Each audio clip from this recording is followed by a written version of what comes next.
Dave and his girlfriend Jan, met them for dinner, went back to Malibu to Duke's, and had some more fish. We had eaten fish more. We'd eaten more fish on this trip than I think we'd eaten in a long time. That's right. Every night, because we're right there at the ocean, lots of fresh fish. But we ate at Duke's right there on Pacific Coast Highway in Malibu. We had eaten at a Duke's in Maui.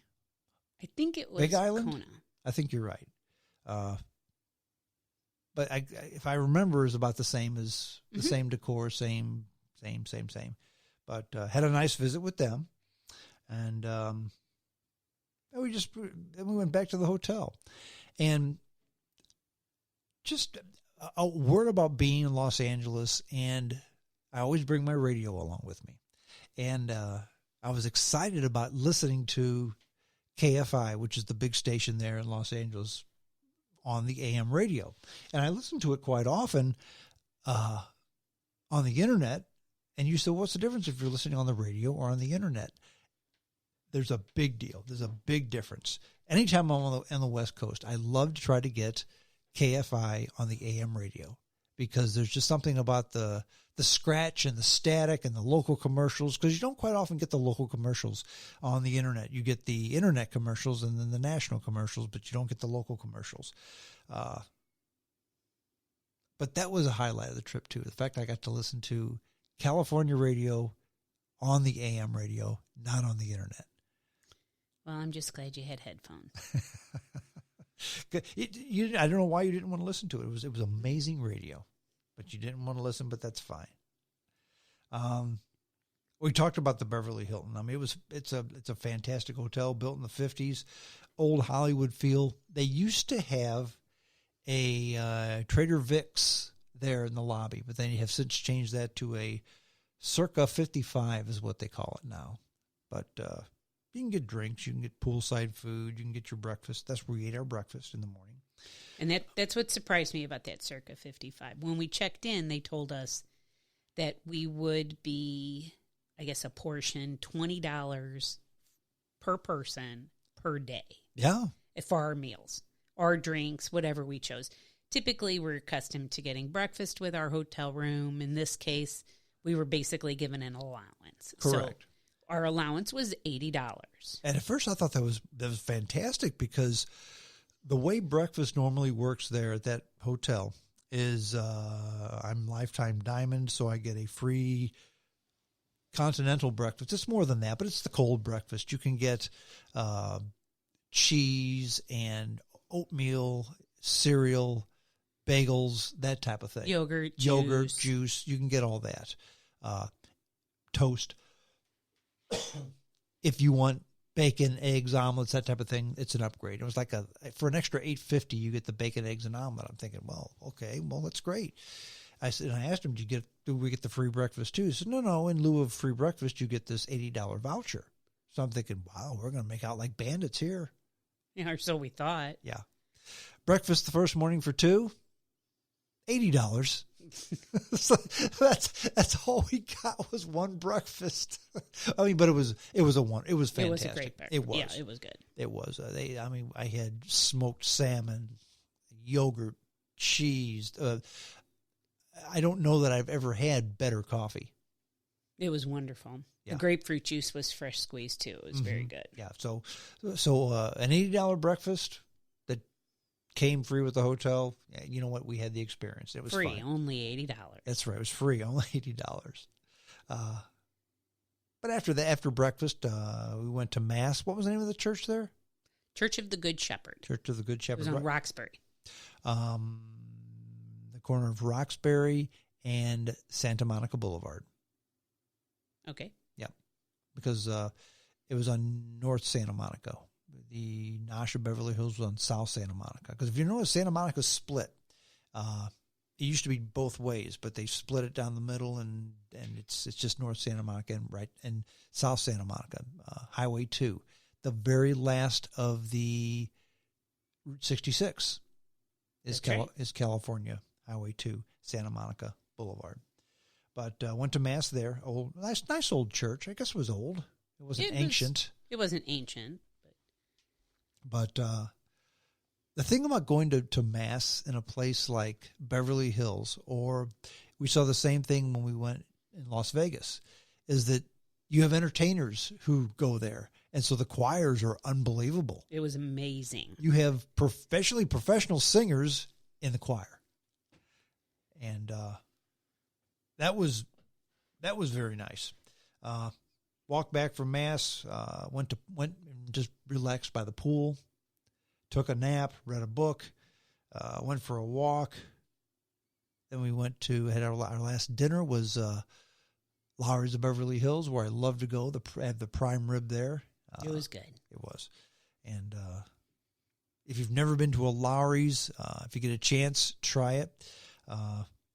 I've never had better prime rib anywhere in my life than at Lowry's. And they've got them in Beverly Hills. They've got them in Chicago. They've got them in Las Vegas, Dallas, a few places throughout the world also. But dinner was just unbelievable. By that time, we're beat. We go back to bed because all we have to do is get up, have breakfast, and then catch the plane for the morning. So I got up earlier. I got up at 4:30 that morning. Couldn't sleep. Had enough sleep, and basically got up. Breakfast wasn't served until 6:30, so I walked across the street to the Starbucks, bought a Starbucks, and listened to the radio and read the paper. And as I'm listening to the radio, they said, we've had another fire that started at 1:30 this morning. They called it the Getty Fire, which was located on the 405 near Sepulveda in Brentwood. I thought, okay, it's about 2 miles from where we are. And sure enough, you could see the smoke. We couldn't smell it because it wasn't blowing our way, but it kept growing and it kept growing. And by the time we left our hotel on Monday morning, about 9:30 we left,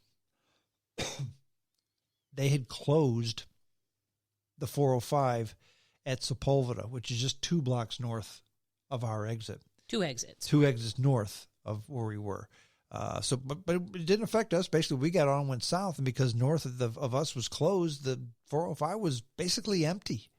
So we made it just fine. By the time we got to the airport, they had closed it at sunset, 1 block from where we were staying. And but we got on the plane, got home.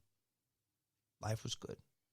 I keep going back to the kids we saw at breakfast. So since we spent all of our allowance on our first breakfast, we opted to go back to the Nosh of Beverly Hills for breakfast. On Monday morning. And while we were there, 2 families were there who had to evacuate overnight. And the kids were all disheveled and in their pajama pants, and they had very few belongings with them, and they had to evacuate their homes in the middle of the night. And I felt bad for them. Yeah. And that's the second time in as many years that they've had to do that. And that's the thing. Anywhere you live, you're going to have that. Something is not going to be right. Here we have bad weather. There they have fires and earthquakes. Okay. So I guess everywhere you live, you're going to have problems. And in the area they had to evacuate, there was no middle class. That was Brentwood area, which that was O.J. Simpson's from Brentwood. Okay. So that's where the rich and famous live. So these people had tons of money, but it didn't matter. They were evacuated from their homes and they had to find another place to go. LeBron James' home was threatened. He was evacuated. Arnold Schwarzenegger. Those are the people who live in those neighborhoods. But on Monday morning, they were just another displaced family because their house was under threat of fire. So I think as of this broadcast, as of about, a little after 8 o'clock on Tuesday night, I think that fire is kind of under control, but they're not letting people back into the area, but they will. But it was a good vacation. Basically, it was a long weekend, I guess. It was just a real long weekend. Left on Thursday, came back on a Monday, started early, ended up late, back to work today. And I said this once, and I'll say it 100 more times. Please, please, please, please, please. You don't need to go on an adventure to camp in Malibu or stay at the Beverly Hilton, but please do not forego vacation time. Vacation time is precious. They're not making more time. There's only 24 hours in a day. There's only 7 days in a week. There will never be more. Take some of that time for you and take a vacation. Plan it. Schedule your time the best you can, or not. Yeah, I guess you don't have to schedule every moment, but schedule some of it to make sure you do what you want to do. And if you know what, if you just want to lay at the beach or lay in the sun and relax and sleep all day, that's okay, because that's the plan. You can do that. But take time to take vacation. Take time for you. Time is precious. I highly recommend taking your vacation time. Stay close to home, go far away, whatever you want, but definitely take your vacation. What did I leave out? What did I miss? I can't think of anything. Yeah, plenty. I'm sure we missed plenty of it. I mean, this is just an overview, a quick overview. For some reason, I get more emails, and people have always said that the podcasts they enjoy the most are when I talk about dopey vacations. So you give the people what they want. So here it is, a synopsis of our vacation. Thanks for coming along. I appreciate it. Thanks for bringing me. That's it. We're done. JamesStrongShow@hotmail.com. That's the email address. Send me your email address. Send it to JamesStrongShow@hotmail.com, and I will go ahead and email you a link to the podcast upon publication, so you can download it and listen to it at your leisure. Lots of other ways to listen to it. Shoot, I'm on iTunes. I'm on iHeartRadio, Player FM, Facebook, Twitter, TuneIn, Radio Online, the podcast app, YouTube, Spotify, Google Podcast, CastBox, SoundCloud, and Spreaker.com. That's it. I'm done. Thanks for listening. Hope you enjoyed the podcast. Until next time, this is James Strong saying, adios.